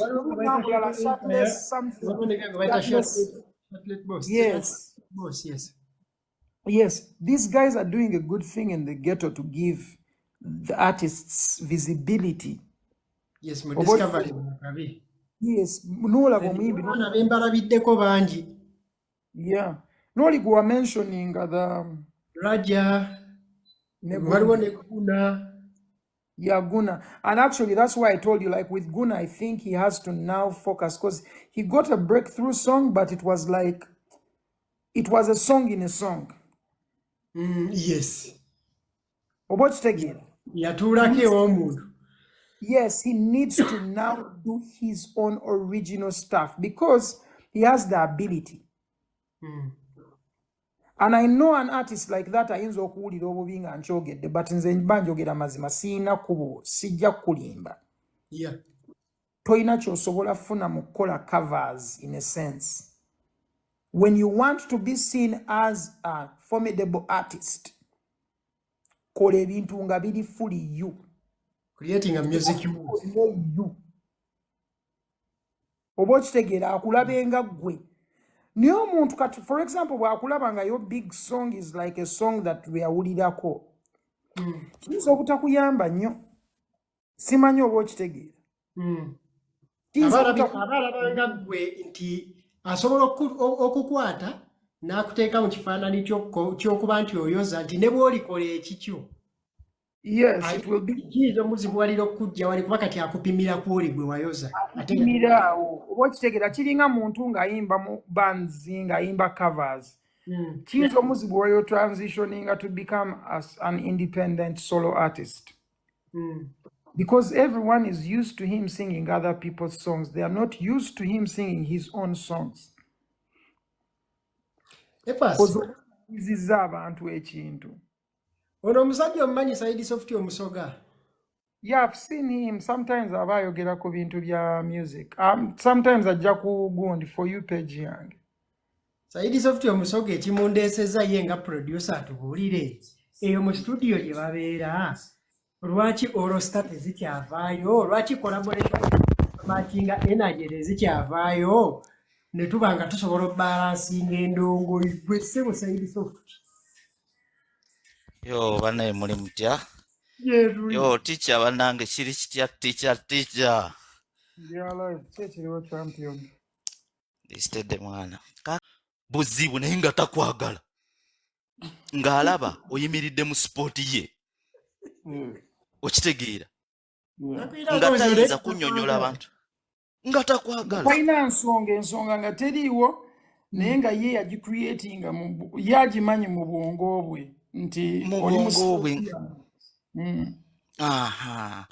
So kati n'abayimbi abandiyambye oyo asobola okuyamba okuvaayo okuyamba either ajja kujja ng'akalinze on obusungu obw'omulala bwe yamuyisaamu n'abuleeta n'abuzza ku bano bonna abato okitegeera n'abeera nga ne bw'asanga omuyimbi omupya gw'atamanyi gw'atalinaako tabbu tayinza muyamba because alina obusungu okuva mu pasti ye obuva emabega okitegeera olina akunyonyola nako Ne mu media okimanyi mulimu obusungu obwakaringibwa okuva ku bantu abalala ne buteekebwa ate ku bantu abala mu generation eno. Yes. Okitegeera kingi nnyo kati ekintu ekyo kiri mu tuziika nga industry osanga omuntu oli agezaako kati kankuwa example ya muganda wange Jeff Kiwa ayina byagezezzaako kola oba okkomyawo naye osobola osanga abantu nga kibayisa bubi naye ng'asobola n'okubeerawo n'agamba yadde nkola omulimo gwe gumu ffenna tuli mu record label business ne record labels endala naye bwe mba nkola ba 6 killer neewoleko n'eri abeeri mbaleete tutambulire wamu okitegeera naye n'osanga ye bw'atuula n'akunyumizaga mwana nawulira ebigambo bwebiti ne bwebiti nga biva eri okitegeera obutaagaliza bungi nnyo abantu basitula empalana ne bagiteeka ku balala ne bagiteeka ne ku bato abaakazaalibwa abaakayingira mu ndongo nga they are fresh tebanyizanga ku muntu. Nkitegeera naye olaba I totally understand like abantu some of those people I think it comes from the frustration of what probably maybe olusinga ebintu ebitambula like because usually olaba kati for example nganze stayed soft oza muyimbi kigwezo walanawa gwezo walana simulaba gamwegombako ki ozawo tuyinotandikira because bwembanga nina empala neyina okuba nga erina kweva nze n'abayimbi bemmanyi nga baakabi nsiima basiime Mishwa Baraka nze muwa kolabo Elijah Kitaka nze yasooka omuwa kolabo 3 years before nga tannagenda na ku Swangs ng'akyakube ne Swangs tebamumanyiyo nze wendaba omuntu nga waakabi I want to work with them. I genuinely want to work with them because I feel like maybe my effort could be useful to them. Why? Is because bobanga toina kasajja ku mutima nga you really respect other people who are creatives. Lwaki oba obasabotage nga oba owulira bubi nti oyo omuntu ali mu position musanyukire because nawe one day ojjabeerawo toyagala abantu bakusanyukire. Nasenga ebintu bitambudde bulungi ofunye gigs eziri ebweru ennungi nze kankubulira abo nja ku example ya Ruyonga Baruyonga baani and even some of the young artists bano ku BBC One Extra nze yasooka okubeera ku BBC One Extra in East Africa. I was the first artist. I was the first East African artist to be on BBC One Extra. Nena yogera emanya g'abayimbi bangi wano ku BBC ngezeeko mulaga nti tuyina wano abaana abaakabi era gaayo yafuuka mukwano gwange nnyo DJ Edu yangamba mbayimbi ndabye bangi abayimbi bambwa he became my friend tasussa yadde wiiki nga tankubiddeko simu oba okumbuuzaako ne DJ Edu munene. You know DJ Edu is one of the persons who has built Afrobeats mu UK because yeyina show ekuba Afrobeats yine show ekuba enyimba ate mu time ennungi sawa 3 gomanyi sawa 3 ezekiro ku BBC One Extra eba ekyali prime time nungi Uganda wange. So ekintu kyatukolera kintu kinene nze nagendayo when nagenda London I think it was 2015 or 2016 around that time and it's the first big radio I've ever been on na meeting nabo ba Charlie Sloth yakola gundi fire in the booth never again and okay without Facebook I have pictures met these people obokitegeera. But let me tell you, when I met these people I was mentioning people in places of opportunity. Abayimbi abasinga be batadde ku BBC One Extra amanya genyini nze yagawaayo nga wangamba nti muyimbi ki gwolabanga akola bulungi not just about hype or anything nga muwanga mugamba yono biki nina wano omuyimbi yanneesibako nangamba maybe tuteekeko oyo muyimbi munene muwala wa wano bana abawala abayimbayimba wano she's a bit there as well kati nga mumuwa omuwala mu time gy'alina okukoleramu teyalabikako kwe balina okwogerera ng'ate sho teri recorded. Do you know what that means?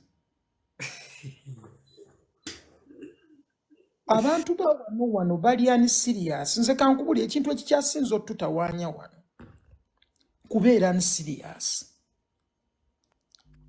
Said so. Baraka ina gwe yabukingira studio time e Bungereza n'atalabika. Bwe batyo said soft nze kati for example kati waliwo nanga agamba empower nateeka ya amanya g'abayimbi wano nga sitaddeyo lyange ngate nange ndi muyimbi. Ne baba wa sente buli muyimbi bamuwa dollars 2,000 ne bamushutingira video ne bamukolera audio. Niyo abantu bo wanalaba omuntu gwasobola okuteeka mu opportunity omwana afune n'amumma. Ngolaba ye yani baddachi ndamu. Nze waliwo ekintu ekyatuukawo waliwo omuyimbi abadde recently adde n'oluyimba olukuba bulungi nnyo ne Kasiri oyo yamukolera video ng'amwogerako omuyimbi baamukubira essimu nga bamuwa interview nga interview yagyetaaga ku time eyo omanye ekigambo kye yayogera yagamba mwana sirina ngoye okitegeera yagamba sirina ngoye kati neneebuuza bannanga abantu banaabeera ddi serious otegeera nti eno business oyingira otya nedda kasirye kino kiwulirize bulungi waliwo ebintu by'osaanya osobola okugenda noga nti nzize ku stage naye sirina flash nzize ku stage kati ebyo byebiri mu Bannayuganda nzize sirina luyimba lwange nzize okukola interview abayimbi abatalina magezi atuuka ku show nga talina music we ate n'akivumira DJ. Okitegeera side soft or making the point n'ogamba omuntu atalina ngoye njagala nkuwa example ffenna gye twatandikira tetwalina buli kye twetaaga we natandikira okukolera na iPhone nalina blackberry gold neriko amapeesa ne kasimu akatono kwe nalina Facebook yange kwe nalina buli kimu okwo kwe natandikira ebintu otegeera nga ninawo ne Nokia kange buno bwa 3310 bwe bali bakoze obupya obwo bwali bwa mitwalo obanga 810 bwali small bwe butyo obupya bwe bali bakoze mungu okwo kwentambuliza ekintu kyange buli bwotandika okwagala okunoonya resources osobola okukola ebintu tojja kukola be resourceful gwe ng'omuntu yiiya nekyoyina paka bw'onootuuka ku kyoyagala ne bw'oyambala t-shirt nga si ya bbeeyi ne jean nga si ya bbeeyi n'ogenda ne werepresentinga omuntu ajja kutwala by'oyogedde si by'oyambadde naye gwe buli mwonootuula awo wansi n'ogamba kaninde buli kimu kitereere lwe ngenda okukola music agenda kuleka because your opportunity may be tomorrow nga yeyo interview erina okuopeningira apo omuntu alina okukulaba agambe omwana waki tetumuteeka mu ssente ng'alabye nti olabika bubi then asinziire okwo agambe by the way I could actually support the artists has a good sound but I think maybe they need a bit of a push oba teweetadde mu positions to win oba weetadde mu positions where tebakulabirako ddala kati oba weeyambiddewa. So that's why I said with artists wano majority of the guys who do music do self-sabotage. Ye kennyini yeeremesa ate bw'amala n'agamba abantu babi oba kitegeera ye kennyini n'amala n'agamba maani abantu tebanyambye gundi yagira bw'ati teyanfaako muganda wange gwe wali okola ki buli si buvunaanyizibwa bw'oli oba kitegeera gwe side soft nze ndi producer naye nandibadde nnyimba buyimbi because manyi kiri important okweyongerako okumanya ebintu ebimu nsobole okubikola music ono mbeere nga ndi hands on I record myself naye ng'okimanyi mu kwerecordinga have even learned things gwe by'otamanyi ng'ate osiiba mu studio. Kituufu ekyo. Nkusiba ssente nkusinga okurecordinga ennyimba ate nga lwaki? Because I've dedicated each and every day sikuba beat being recording engineer. Manyi distance ki gye nina okuyimbiramu nga nkola kino bwe mba nkola kino ngenda naye omanyi amagezi gye nagajja taata. Nasoma nagula akatabo ka engineer eyali recordinga Michael Jackson. Nemmanya which mic do I need eri versatile esobola okukola ekyo nenjigula. Nemmanya ne mics endala zengenda okuddamu ogula ziri bbiri. I actually have a plan. Nti sigamba because sinti buli mic ekolera buli muyimbi. And by the way, balooza nti buli mic omuyimbi ajjayo. Ekyo tebasobola kitegeera. Tebasobola. Waliwo mic nga mukazi yalina ogiyimbirako ng'omusajja tolina nagiyimbirako nga tooni yo tejja nnyumiramu eyo mic. Naye ate waliwo tooni esobola onyumira probably mic eyo. Oba okitegeera. So use things we bisaanidde okubeera. Nagula obutabo bubiri ne mbusoma bwombi. Nga bwa engineer wa Michael Jackson, because Michael Jackson is my greatest artist of all time. Why? Because I wanted to learn. Bano bagayi ba recording anga batya. Ne mani abayimbi tebaagala kumanya. Omuyimbi abeera awe, ate information is for free. Muganda wange, omwana abeera ne data muyitirivu. Ninga time agimala ku TikTok. Time giyani mazagende ku YouTube akebere ku bintu. Maybe a tutorial on something. Abereko kyayiga oba afunayo ka masterclass akalabe akoogera maybe ku ngeri gyo promoting a music oba ku ngeri gy'oyinza okukola kino oba okukola kiri. People don't care. Kakati gw'osuubira omuntu ng'oyo tajja genda wala. Ye kennyini ye yeremesa. Ffe tusobola otuula wano ne tugamba maybe gundi alina omutima mubi naye waliwo ebintu nga biri personal. Nga naawe olina okwetwalira ekigere ekisooka.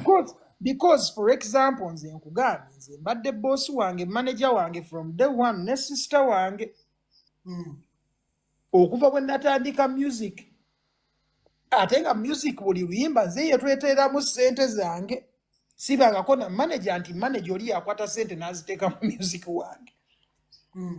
Nakola concert yange nagyeteeramu ssente zange. N'ogikola ky'oyagala. Ngikola nga bwe njagala. Kubyamu akafaananyi. Kati kasirye kubyamu akafaananyi nga industry ye Uganda. Tulina ba Apass 3. Bazolitams 3. Bereija kitaka 3. Abantu benjogerako. Be bantu nga business gye bayingira bagiyingira bajagala. Toyina ky'osobola bagamba. Side soft. Naye wano nze nina omuyimbi gwe mmanyi asiiba ku jihazi mu mmotoka ng'akuba kasabbuuni. Ku data kulaba pooni. Side soft. Nonsense. Abayimbi mwana basiru. Side soft katono nnyo. Waliwo anagambye mbu abayimbi obudde babumalira mu masabo.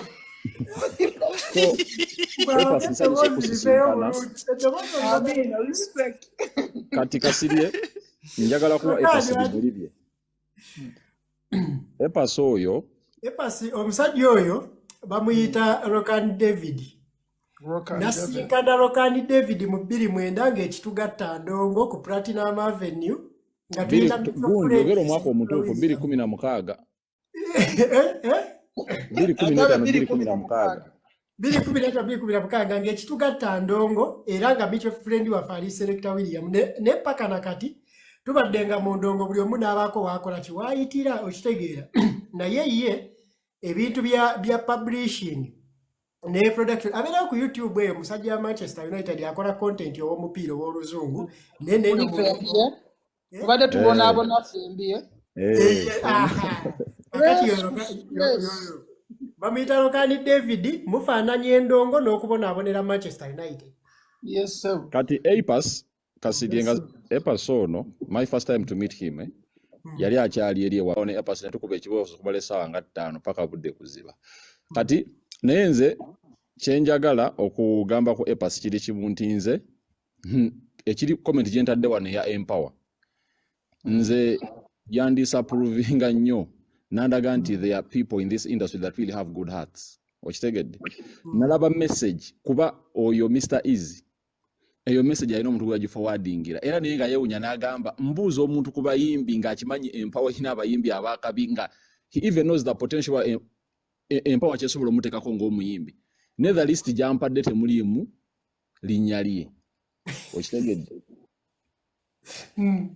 era list abayimbi abo bonna omusajja yabakola ki yabacontactinga kuba kiragala nti yali yakozesa Apass nga benchmark y'okumanya bayimbi ki ngalaba Apass alaika alina obwongo obusobola okumuwa abayimbi nga ye empower bayagala okukola ki okusahinga wano e Kampala. So njagala okikwebaliza ekyo bantu batino nnyo mu Uganda naso okurecommendinga abantu abalala when such opportunities arise.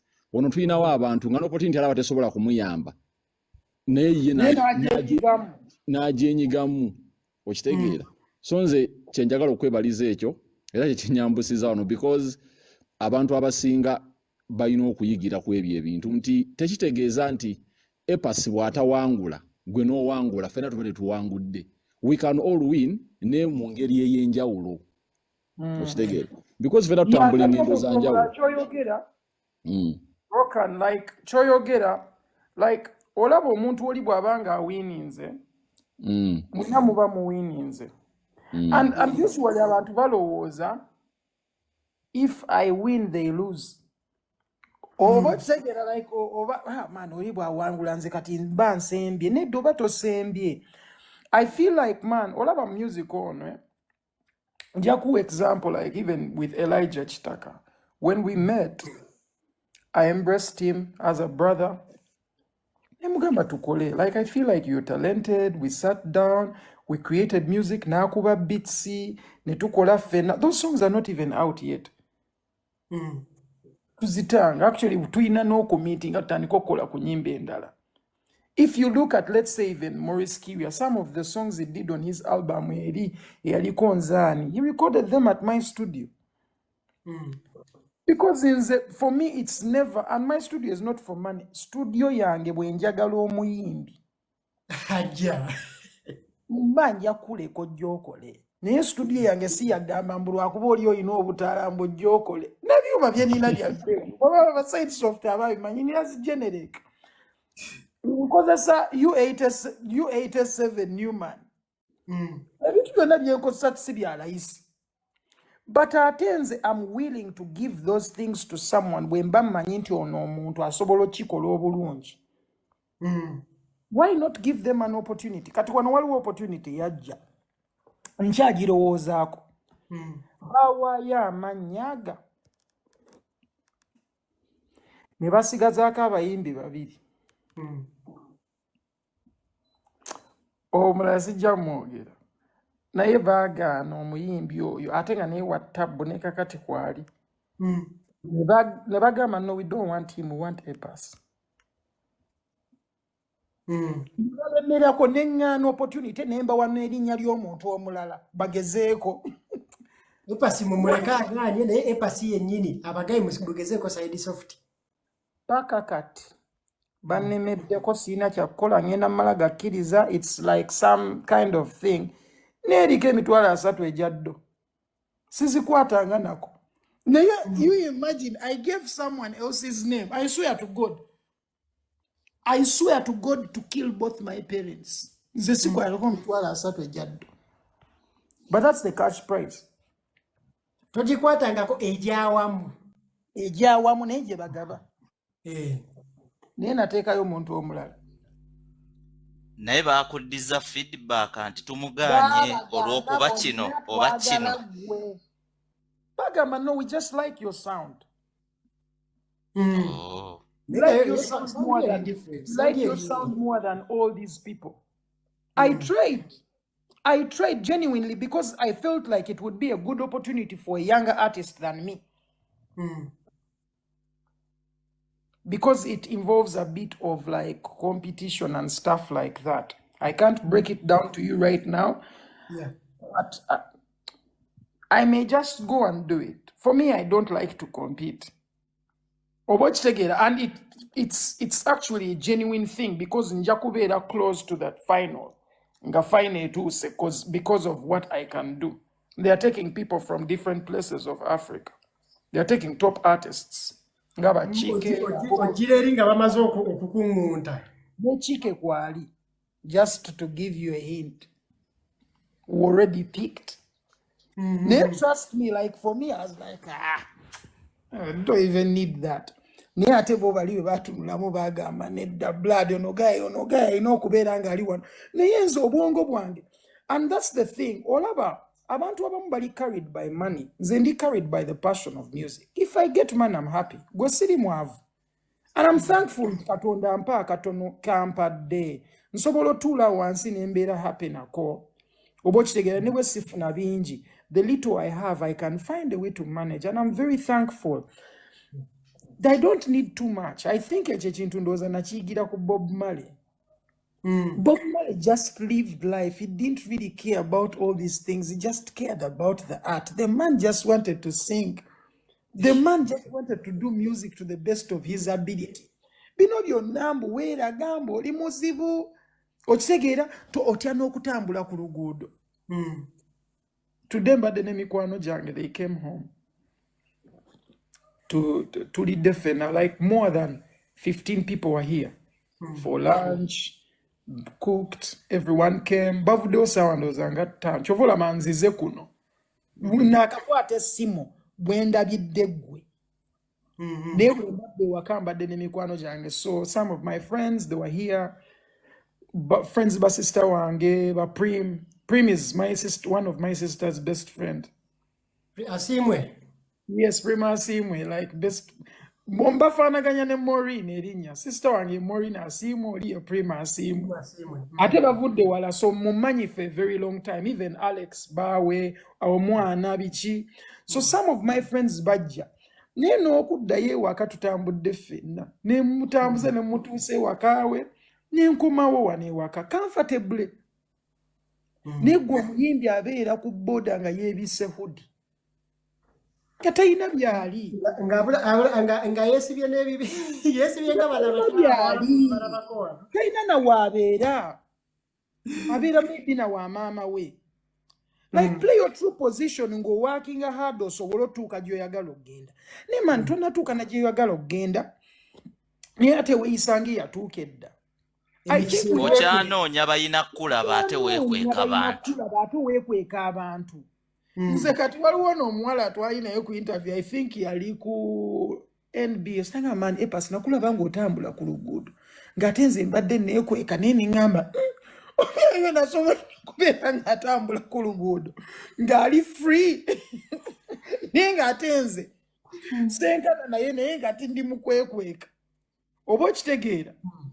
Nage kyamutiisa, but the thing is that namunnyonnyola namugamba ofiirwa ki gwe okutambula obutambuzi ku luguudo ng'ate walutambulirako nga tebakumanyi. Apass, Saidi Softwood yali annyumiza omulundi gwe yasooka okukola ne Shiba. So Shiba yamusikamu yamugamba bagendeko kawooko ne batambula ku luguudo ku bbala. Ndowooza museo ga Saidi ebyo yali takkiriza ati Shiba asobola okukubamu omugula. Yangamba tugende tugule Rolex ninga nga yalikaayo kyabikya. Waliwo tuzigula. Nali manya asaaga. Nga ndaba tekisoboka nanga tugende. Bulungi nnyo. Ne tugula Rolex zaffe ne tutambula ne tudda mu studio. Mwafiirwa ki? Ate waliwo. Waliwo omuyimbi omuto. Ayina oluyimba lumu lukuba ku TikTok.